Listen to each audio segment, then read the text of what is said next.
Can FiiO's flagship tribrid IEMs, the FX17, compete with other well-known brands? And that was a question on my mind when I opened up the box and found a pair of highly polished heavy metal IEMs with a very substantial silver, gold and copper cable. As well as that, not only does the cable have interchangeable plugs of 3.5mm and 4.4mm, but also includes a USB DAC amp, so they can be used directly from a phone or computer. And that DAC amp apparently can be configured with a single EQ preset, which makes it very flexible indeed. As usual, there is a large selection of ear tips, and I didn't try every single one, favoring, for reasons I'll explain a bit later, the spin fits and some third-party ear tips. And the main thing I was curious about was how are they going to sound. I've tried a variety of both single driver and multi-driver FiiO in-ear monitors in the past, and they tended to all be somewhat V-shaped in sound. And not surprisingly, the FX17s are very much that in this case. If you take a sort of V-shape centered around the 800 Hz mark with a boosted mid-bass primarily and a peaky treble with a slight pullback in the mid-range, otherwise that's the overall sound signature with the FX17s, with only a little bit of variation in the amount of bass and treble depending on the ear tips.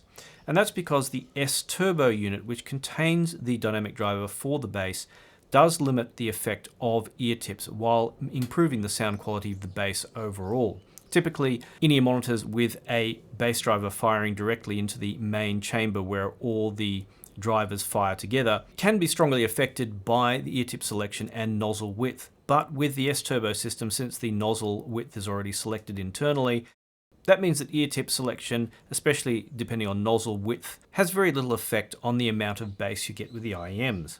After playing music through them for some hours, just in case there were any residual effects that needed to be overcome in terms of driver run-in, I decided primarily to use my Cayenne RU9, which is the same setup I use for CanJam and the last earphone festival I went to, as I use high-quality DSD and DXD recordings, which overcome the limitations of the DAC inside the RU9, but also the RU9 has quite decent amplification, very good for evaluating everything from low-end to high-end in-ear monitors and some headphones. Starting with Carmen Gomez's Sinner's Prayer, which is a direct-to-DSD track. That had the lower percussion distracting from the guitar solo in the middle of the track, such as the bass delivery.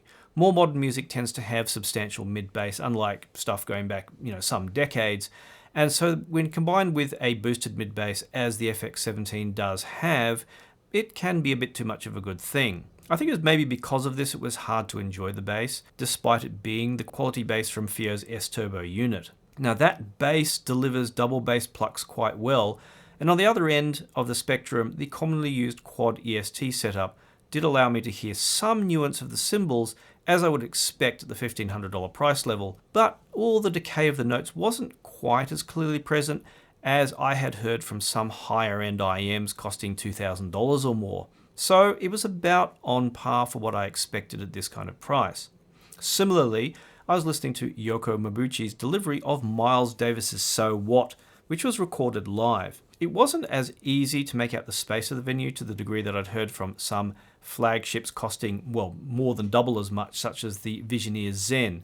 Cymbals, due to the peaky treble, were somewhat splashy. I only wish that for those tracks the mid-range was more present and the bass dialed back a bit and the overall sound signature more even, as I tend to be more sensitive to sibilance in the 7 and 8 kHz range than maybe some other people are. Switching to the Elitech Baroque Stage ear tips, that also dialed back the bass just a bit, as well as the splashiness of the treble, resulting in a more even and tolerable sound for my preferences. For then I switched to an old favourite track, Medeski, Martin and Wood's Mamigato.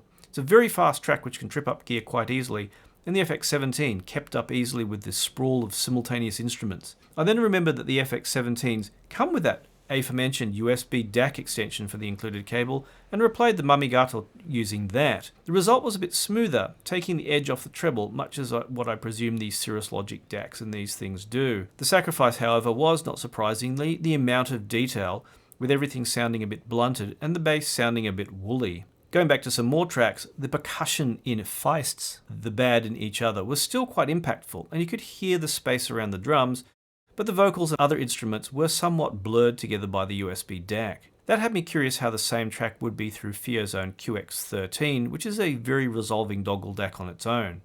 That was a distinct jump up in clarity and space. And as usual, the vocals and mid-range were still too far back for me in that track, and the mid-bass still too prominent for preference. I'd also expected the good old Cowboy Junkies album White's Off the Earth Now would be too sibilant due to the way it was recorded, but by this time in the listening session my ears had adapted to the treble somewhat, and amazingly it didn't end up the mess of sibilance that it can be with other brighter IEMs and headphones. So the result in the end is that the FiiO's FX17s are a quite detailed and very competent pair of IEMs.